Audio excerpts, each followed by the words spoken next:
앞선 세션에서 그 DB 분야에 그 큰 족적을 남기신 우리 교수님들이 발표해 주셔가지고 살짝 긴장이 됐대요. 어쨌든 저희는 그 큐블이라는 브랜드를 중심가 국내 개발자가 주도해서 개발하고 있는 오픈소스 프로젝트 큐브리드가 어떻게 성장을 해왔고 미래를 위해서 뭘 준비하고 있는지 설명을 드리도록 하겠습니다.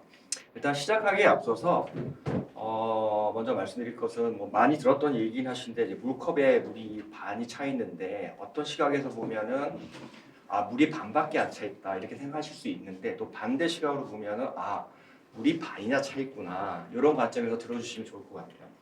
일단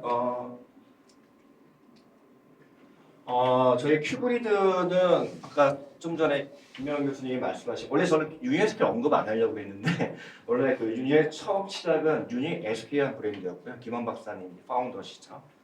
버전 1.0이 92년에 나왔고 저희 이제 큐브리드라는 법인이 실제 자체 엔지니어링이 시작한 거는 97년부터입니다. 그래서 97년부터 이제 국내에 있는 개발자들이 중심이 돼가지고 개발을 하고 있는 상태고요. 이때 버전이 3.5버전이고요. 그다음에 그 회사가 이렇게 업앤다운 좀 있다 보니까 뭐 코스닥에 우회 상장을 했다가 또 회사도 매각했다가 여러 이제 이벤트들이 있었고요.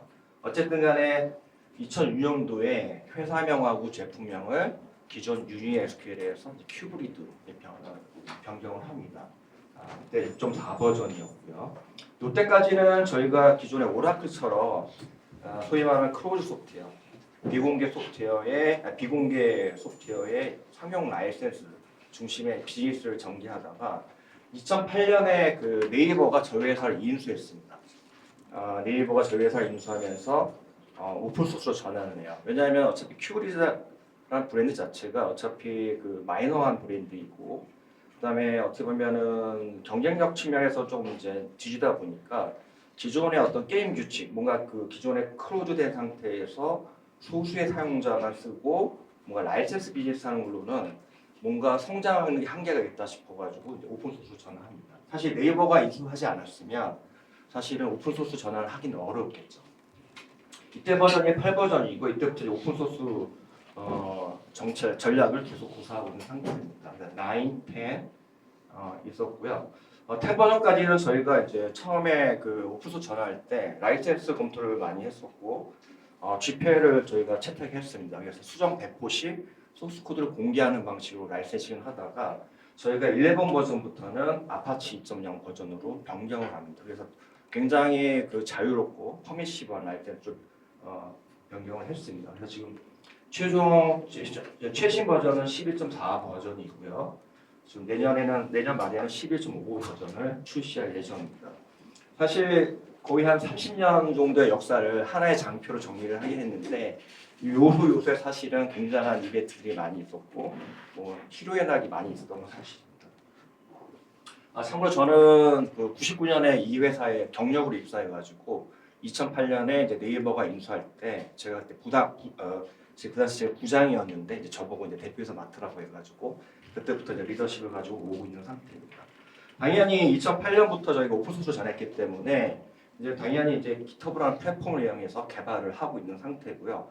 실질적으로는 2015년까지는 소스포지.net에서 미러링만 하고 실제 개발 패키지는 네이버 안에 있는 어떤 저장소와 프로세스를 통해서 했는데 2016년부터 이제 GitHub라는 플랫폼을 이용하기 시작했고요. 당연히 메인 개발사는 저희 큐브리드 법인이 메인 개발사고 2020년도에 미국에다가 이제 재단 하나 만들었습니다. 뭐 그렇다고 뭐 저희가 아파치 재단이나 리눅스 파운데이션처럼 이렇게 활동을 많이 한 재단은 아니고 뭔가 글로벌하게 뭔가 세계 개발자 생태계를 만들고 뭔가 이렇게 제품 개발에 대한 어떤 컨설팅 이런 것들을 위해서 이제 만들었고 거기에 이제 네이버 CTO를 하셨던 그다음에 LG전자의 소프트웨어 플랫폼을 총괄하셨던 김철재 박사님이 지금 대표로 맡고 계시고요. 그다음에 루마니아 아니아 소프트웨어는 사실 오래전부터 큐브리드랑 같이 협력했던 회사입니다. 물론 아웃소싱 개념으로 해가지고 용접 개념으로 이제 파트너이긴 하지만 아니아 소프트웨어가 2009년부터 큐브리드 프로젝트에 참여해서 같이 공동 개발을 했던 회사고요. 지금 현재 그 이 회사는 11 버전 아파치 라이센스로 변경한 11 버전 이후에 11 버전을 포크해가지고 지금 네이티브 그래프DB를 만들고 있습니다. 커머셜하게 만들고 있고 아직 제품 출시는 안 되고 있지만 만들고 있어서 지금 그쪽 방향 가고 있고, 캄보디아 같은 경우는 이것도 뭐 오포쇼링 하고 있는 건데요. 아웃소싱 하고 있고, 물론 이제 하이 레벨은 줄 수 없지만 로 레벨 업무를 맡고 있고, 캄보디아 개발자 한 5명 정도가 저희 큐브리 프로젝트에 참여하고 있습니다. 기여자는 아직 많지는 않아요. 많지는 않고 현실적으로 디맵의 엔진 자체가 일반 개발자들이 진입하기에는 장벽이 굉장히 높기 때문에 사실은 외부 컨트리뷰터가 많지는 활성화되어 있지는 않은 상태이긴 합니다. 어쨌든 GitHub 플랫폼을 중심으로 이제 개발 체계가 이루어지고 있다라고 보시면 될 것 같습니다. 당연히 GitHub에서 모든 개발이 일어나고 있고요.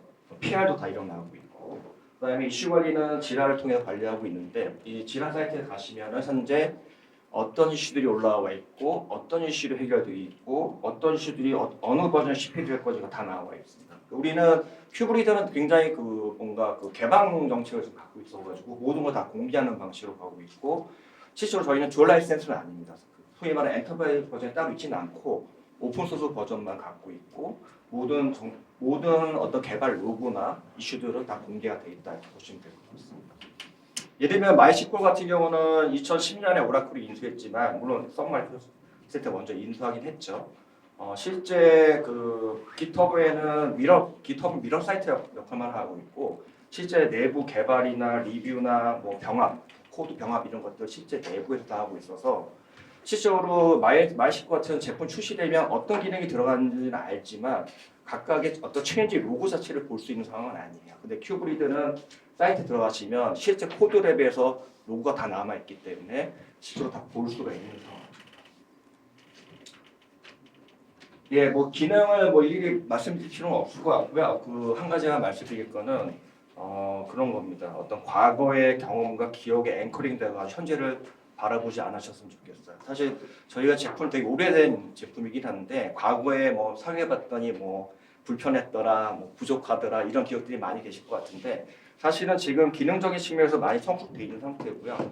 뭐 성능, 뭐 확장성, 대용량 측면에서 많이 개선이 되어 있습니다. 그래서 요즘도 뭐 고객들 만나면 우리 뭐 대용량 DB가 필요한데 뭐 이렇게 말씀을 하세요. 큐브를 쓸 수 있냐고. 혹시 DB 사이즈가 얼마 되나요? 뭐 1테라 정도 된대요. 지금 깔려 있습니다. 테라바이트급 래퍼는 많이 깔려 있고요. 어떤 기능이 되냐라고도 물어보세요. 뭐 예를 뭐 하이콜 뭐 계층형 쿼리가 지원되냐. 이미 옛날에 다 만들었습니다. 다 이런 식이에요. 그러니까 뭔가 우리가 계속 발전을 해왔는데 과거의 인식에서 지금은 큐브를 바라보시는 분들이 아주 많이 계신 것 같습니다. 네, 뭐 버전별로도 계속 개선을 하고 있고요. 사실 2013년도에 9 버전에서 이미 샤딩 지원하고 있고요. 대용량 데이터를 스케일 아웃 방식으로 이제 분산 처리할 수 있는 샤딩을 지원하고 있고, 뭐 사실 그다음에 MVCC는 저희 좀 늦었어요. 왜냐하면 저희가 이제 UNSQL 시작할 때부터 컨커런시 컨트롤 메커니즘이 사실 투페이지 방식이었어요. 투페이지 락킹 방식이었는데 그걸 계속 고수하다가 MVC 바꿔야 되겠다 해가지고 사실 대공사를 하긴 했습니다. 10 버전에 MVC 들어가 있고요. CT 지원하고 있고 DB링크, PLSQL에 대응할 수 있는 CSQL 개발했고요. TD 뭐 이런 것들 다 지금 개발을 해놓고 있는 상태입니다. 관련해서 뭐 큐브리드를 관리할 수 있는 어드민 도구와 마이그레이션을 할 수 있는 이기종 DB를 마이그레이션 할 수 있는 도구도 다 오픈 소스로 다 이제 제공하고 있는 상태고요. 그다음에 원래는 저희가 큐브리드 어드민 전에는 큐브리드 매니저라고 해서 그 매니저란 도구 안에 어드민 기능과 콜 에디터 기능이 같이 있었던 도구가 있었는데 굳이 우리가 만들 필요가 있을까? 지금 엔진 개발하기도 바쁜데 그러면은 큐브리드 매니저에서 어드민 기능만 놔두고 쿼리 에디터는 차라리 글로벌하게 많이 사용하는 커뮤니티에 우리가 차라리 컨트리뷰션 하자 해가지고 저희가 2023년부터 준비를 해가지고 2004년 작년 4월이죠. DB버 23.0부터 저희가 이제 컨트리뷰션을 하기 시작했어요. 그래가지고 실제 DB버가 출시되면 큐브리드랑 DB 리스트에 나오는 상태고요. 지금 한 1년 반쯤 넘었는데 벌써 한 20개 정도의 리즈가 나왔어요. 그러니까 이 커뮤니티에서 우리가 컨트리뷰션 하면 바로바로 패치해서 리즈를 해주시더라고요. 굉장히 순발력 있게. 현재 버전은 25.3이고 지금 저희 큐브에 관련된 고유 기능들이 있어요. 근데 이런 거는 이제 DB버 커뮤니티에서 받아줄 수 없기 때문에 저희가 이제 플러그인 형태로 만들어서 이제 배포를 할 예정입니다. 그래서 큐브리드 사용자들은 쿼리 에디터는 DB버를 쓰고 운영은 어드민, 마이크션 할 때는 CMT라는 도구를 이용해서 활용을 하고 계십니다. DB버도 오픈 소스입니다. 물론 엔터프라이즈 버전이 따로 있긴 하지만. 그래서 지금 2008년 오픈 소스 전환 이후로 국내에는 한 26만 건 정도 다운로드 받았고요. 이것도 마찬가지입니다. 어떤 분들은 그거밖에 다운로드 안 받아서 할 수 있지만 이렇게 많이 받았어? 라고 생각할 수 있거든요. 28만 건. 그다음에 해외에는 저희가 따로 뭐 큐브리.org라는 커뮤니티 사이트가 있긴 하지만 저희가 사실 뭐 글로벌하게는 브랜드 어웨이니스가 되게 낮잖아요. 그리고 저희가 따로 뭐 해외 쪽은 마케팅하고 있지 않은데 지금 한 11만 건 정도 받아갖고 주로 미국이랑 뭐 이런 중국, 인도, 러시아 이런 나라에서 많이 받아가고 있습니다. 어차피 오픈 소스니까. 그다음에 일부 학교에서는 저 큐브리드를 가지고 이제 실습 활용하는 대학들도 있고요. 전북대라든지 뭐 방통대 이런 데가 DB 수업할 때 저 큐브리드를 가지고 이제 실습을 하고 계십니다. 그래서 여기 오신 뭐 교수님들이나 이제 학생분들 많이 계신데 혹시 뭐 DB 관련 수업 하실 때 뭐 다른 대안 제품도 많이 있지만 큐브리드를 많이 활용해 주시면 감사하겠다 말씀드리겠습니다. 어차피 저희는 이익을 창출하는 기업이기 때문에 어차피 제품 자체는 오픈소스고 오픈소스지만 지금 사업을 영위하고 있거든요. 그래서 지금 서비스 계약 고객 기준, 그러니까 무료로 쓰는 고객을 빼고 저희가 실제 저희 큐브리한 법인과 서비스 계약을 맺어서 저희가 지원해주는 고객 사이트 기준을 보면은 지금 현재 1,500개 정도 시스템에 DB 인스턴스 개수는 한 2,300개 정도 됩니다. 왜냐하면 대부분의 정보 시스템들이 보통 이중화를 다 하기 때문에 실제 DB 인스턴스 개수는 더 많고요. 저희 이제 제일 큰 고객 중에 하나가 이제 국가정보자원관리원입니다. 뒤에서 다시 설명드릴 건데 여기가 지금 1,300개 정도 쓰고 있고요. 그다음에 국방부에는 국방통합 데이터 센터라고 있어요. 용인에 1센터가 있고 계룡에 2센터가 있죠. 그래서 원래는 육해공군 국방부 포함한 육해공군이 전산소라고 해서 이제 전국에 한 70개 정도가 있었는데 그거를 이제 2개 센터로 2014년부터 통합해서 운영을 하고 있습니다. 예, 그리고 저희가 아주 매출액은 크진 않은데 저희가 리뉴얼 매출이 금년 기준 한 62억 정도 됩니다. 보통 이제 ARR이라고 얘기하잖아요. Annual Recurring Revenue라고 해서 반복 매출인 거죠. 그래서 저희가 현재 전체 매출에 차지하는 그러니까 리뉴얼 매출이 한 75% 정도 되고요. 올해 매출 한 82억 정도 되는데 그 중에 62억이 이제 리뉴얼 매출입니다. 그래서 내년 1월 1일 딱 시작할 때 내년에는 당연히 리뉴얼 매출이 커지겠죠. 그러면 일단 1월 1일 딱 시작할 때 일단 매출 한 65 이상 치고 이제 시작을 하는 개념이 된다고 보시면 됩니다. 그래서 레고 블록 쌓듯이 카피당 가격은 이렇게 비싸진 않지만 레고 블록 쌓듯이 계속 우상향으로 이렇게 가는 모델로 지금 가고 있습니다. 그리고 지금 약간 탄력을 받아가지고 이제 큐브리드를 이제 쓰겠다고 구입하겠다고는 사용자들이 점점 이제 증가를 하고 있는 상태입니다. 국가정보자원관리원은 뭐 아시는 분 계시겠지만 최근에 이제 9월 26일 화재가 나서 또 난리가 났었죠. 대전센터. 국가정보자원관리원은 행정안전부 산하의 기관이고요. 중앙행정기관의 IT 인프라를 위탁 운영하는 기관입니다. 그래서 한 50여 개 되는 중앙행정기관의 시스템 한 1,500개 정도를 운영하고 있고요. 2005년에 대전, 2007년에 광주, 그래서 위치 통합을 하고 그 위에 하드웨어 통합을 하고 2011년부터 G클라우드라는 거버먼트 클라우드라는 인프라를 시범으로 이제 시작을 했습니다. 그때 이제 큐브리드가 이제 표준 DB로 들어가면서 지금은 15년째 계속 공급을 하고 있는 상태인데요. 매년 이제 기존의 노후되게 시스템이랑 신규 시스템을 클라우드로 옮길 때 기본적으로 큐브리드를 이제 적용하게끔 되어 있는 상태입니다.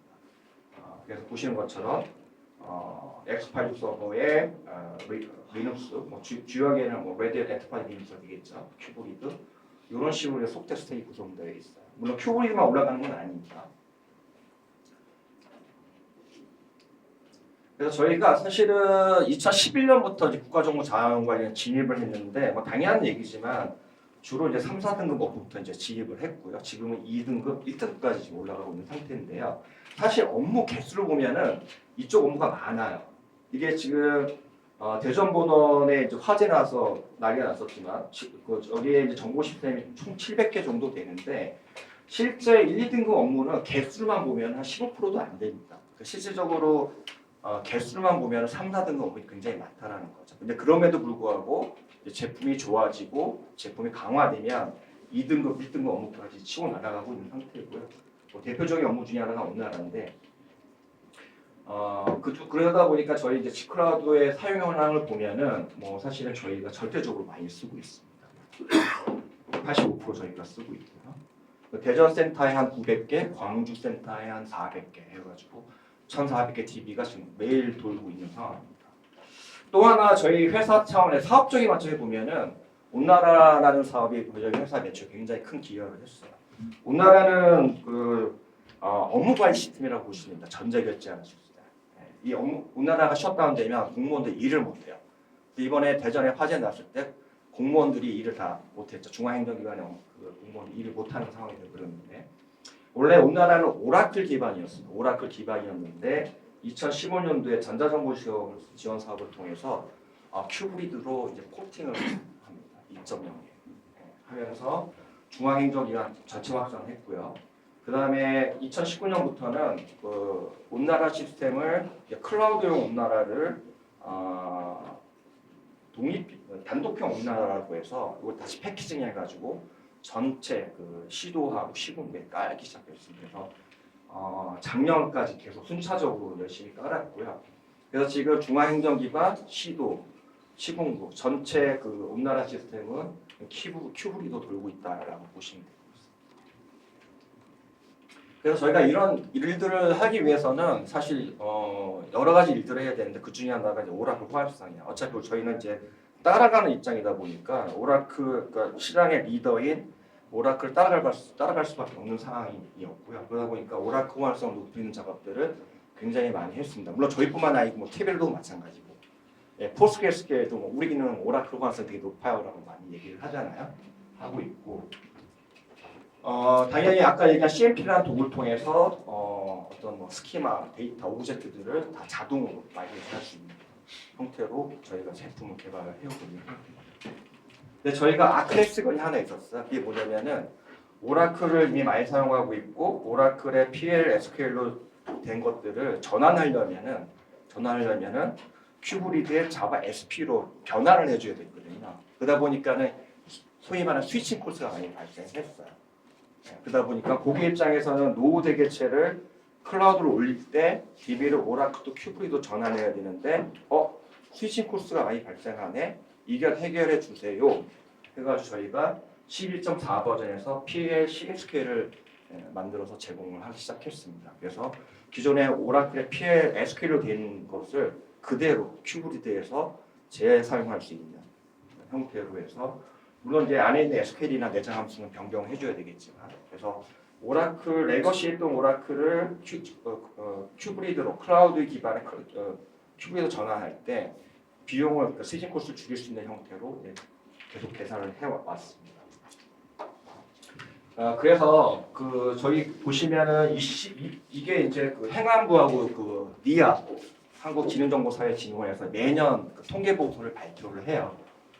그래서 전체 공공기관, 국방은 빼고 전체 공공기관에서 사용하고 있는 정보자원을 이제 통계를 내는데요. 2016년도에 큐브리드 점유율이 2.6%였습니다. 이때 수량이 400개요, 400개인데 금년도 자료 2024년 기준입니다. 2024년 기준은 2,000개고 점유율이 10.5%예요. 당연히 오라클 1등이고요. 당연히 오라클은 1, 2, 3, 4, 5, 7년 사이에 74%에서 62%가 12% 다운됐습니다. 다운됐고 그다음에 SQL 서버는 마이크로소프트 SQL 서버는 18%에서 14% 동안 4% 다운이 됐어요. 근데 큐브리드가 조금씩 한 계단씩, 두 계단씩 안 올라갑니다. 한 계단씩 딱딱딱 2.6 쭉쭉 가서 지금 작년 기준으로 24년 기준으로 10.5% 차지했어요. 저희 넘버 3, 공공에서 넘버 3. 그다음에 티베로가 1,700개 정도 되거든요. 9.몇%입니다. 국내 벤더들이 전체 공공에서 차지한 비율이 한 20%가 넘었고요. 지금 보시는 것처럼 그 공공에서는 클라우드로 전환할 때 대부분 리눅스 베이스로 하기 때문에 사실은 SQL 서버를 쓸 필요성이 없습니다. 물론 SQL 서버 자체가 SQL 서버 온 리눅스라고 해서 제품이 있긴 하지만 그래서 아마 제가 보기엔 2, 3년 내에 큐브리드가 이제 공공시장에서는 이제 넘버 2까지 가지 않을까 예상을 해보고. 그래서 저희는 어차피 저희 회사에 리소스가 많지 않고 아직 매출액도 아직 뭐 100억, 뭐 2, 3년에는 100억 할 수 있을 것 같긴 한데 매출액이 뭐 100억도 안 되는 형태이기 때문에 선택과 집중을 할 수밖에 없는 상황이고요. 그래서 저희가 주로 이제 타겟팅할 시장이 공공의 클라우드 쪽으로 타겟팅했는데 그게 나름 유효하게 이제 관역을 잘 맞췄다고 생각이 들고요. 국가적인 자원관리뿐만 아니라 뭐 여러 지자체나 공공기관의 클라우드를 할 때 먼저 큐브리를 우선은 검토해 주시고 계신 상황입니다. 그래서 공공시장에서 저희가 3등이지만 공공 클라우드 분야에서 저희가 넘버원이 됐어요. 지금 현재 넘버원. 물론 이제 전체 시장에서의 일부 시장이긴 하지만 특정 시장에서 큐브리드가 1등으로 지금 가고 있다. 보시면 될 것 같습니다. 그렇다고 뭐 민간을 안 하는 건 아닙니다. 민간은 저희가 뭐 아웃바운드 형태로 영업을 하고 있지는 않은데 이제 인바운드로 오는 영업을 받아서 이제 지원을 하고 있는 상태고요. 뭐 SOE 포탈, KBS, 뭐 시청자 게시판, 뭐 그다음에 뭐 CDN, 뭐 그다음에 데이터 레이크, 뭐 해가 하나투, 뭐 메신저, 뭐 해가지고 많이 쓰고 계십니다. 그다음에 이제 사용자가 좀 이렇게 늘어나다 보니 물론 다운로드도 한 20만 건 받아갖고 이제 사용자들 이렇게 늘어나다 보니까 이제 생태가 자연스럽게 만들어져요. 옛날에는 막 생태를 만들려고 굉장히 노력을 많이 했는데 사실 이제 자연스럽게 생태가 만들어지고 있더라고요. 사용자가 늘어나니까. 사실 오픈소스로 전환했던 취지 중에 하나가 사용자 개발을 넓히는 거잖아요. 그래서 지금 예를 들면 뭐 서드 파티 뭐 도구나 솔루션들이 굉장히 많이 늘어났습니다. 그래서 뭐 보안, DB 보안, 모델링, 모니터링, 뭐 리포팅 해가지고 국내 뭐 전문 기업들 다 연동되어 있는 상태고요. 일본은 해외 기업도 연동되어 있고 여기는 이제 모니터링만 되어 있는데 와텍이라는 데도 다 연동되어 있고 오픈마로 XM 또 이제 XM원이라는 통합 모니터링 솔루션에 큐브리드가 연동되어 있고 셀파소프트도 지금 이제 베타 버전까지 만들어서 조만간에 내년이면 출시를 한다고 합니다. 사용자 기반이 넓어지니까 자연스럽게 생태가 만들어지는 구조로 지금 가고 있습니다. 그 다음에 요거 큐브리드 오퍼레이터는 이제 지난 9월에 출시를 했는데요. 저희가 이제 아까 계속 말씀드린 게 클라우드 얘기를 많이 말씀드렸고 이제 클라우드가 아시는 것처럼 기존의 이제 리프팅 앤 시프팅 방식에서 이제 클라우드 네이티브로 이제 전환하는 방식으로 가고 있잖아요. 그러다 보니까 기존의 하이퍼바이저의 버추얼 머신에서 이제 쿠버네티스 기반의 컨테이너로 좀 가고 있는 상태고, 물론 당연히 이제 마이크로소프트 아키텍처로 가고 있고, 그러다 보니까는 큐브리드를 쿠버네티스 환경에서 좀 더 자동화시킬 수 있는 형태가 필요했고, 그래서 야물 기반의 커스터머 리소스를 정의만 하면은 DB를 자동으로 배포할 수 있는 형태의 오퍼레이터를 만들었습니다. 이것도 고언어로 만들었고, 이것도 다 아파치 2.0 라이센스로 다 공개가 됩니다. 그래서 DB 설치, 배포, HL 구성, 백업, 복구, 인아웃 스케일링, 모니터링까지 다 오퍼레이터 통해서 자동화시킬 수가 있습니다. 사용자가 자동화시킬 수가 있습니다. 자, 이제 마지막 주제인데요. 마지막 내용인데,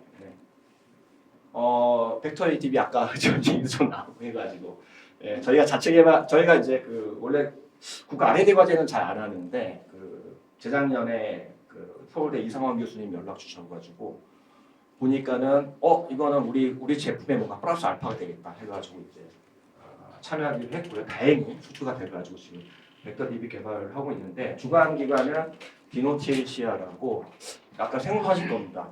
재작년에 창업한 회사고요. 디노티시아는 사피엔의 CTO 하셨던 정우경 씨가 대표이사 창업한 회사고, 뭐 사피오는 지금 미비년에 합병됐잖아요. 그래서 지금 디노티시아는 시울스라는 네이티브 벡터 DB를 만들고 있고 플러스 VDPU라는 벡터 DB 프로세싱 유닛이라는 AI 반도체를 만들고 있어요. 그래서 벡터 DB 만들고 벡터 DB 자체를 가속화시킬 수 있는 AI 반도체 칩을 만들어서 지금 회사를 키우고 있는 상태고요. 아직 뭐 매출액은 크지 않지만 제가 알기로는 누적 투자액이고 한 340억 정도 받았더라고요 벌써. 서울대 이상환 교수님 참여하시고, 그다음에 포항공대는 저희 한욱식 교수님 참여하고 계시고 큐브리드.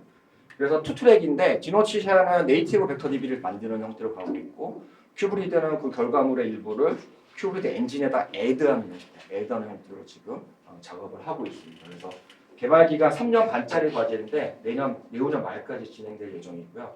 뭐 벡터 DB 관련된 데이터 타입, 뭐 인덱스, 뭐 연산자, 뭐 이런 함수들, SQL 확장 이런 것들 개발할 거고, 뭐 당연히 그 RDB가 통합되기 때문에 통합 SQL 뷰 지원해야 되고, ALN 인덱스 활용해서 유사도 검색하고, 뭐 레그 관련해가지고 여기 계신 분 너무 잘 아시기 때문에 따로 설명을 안 드려도 될 것 같아요. 그래서 실제 이제 그 LML 기반의 기본 애플리케이션 개발할 때 이제 사내 데이터를 벡터라이즈 해가지고 그다음에 사실 이제 유사도 검색해서 결과를 뽑아주는 겁니다.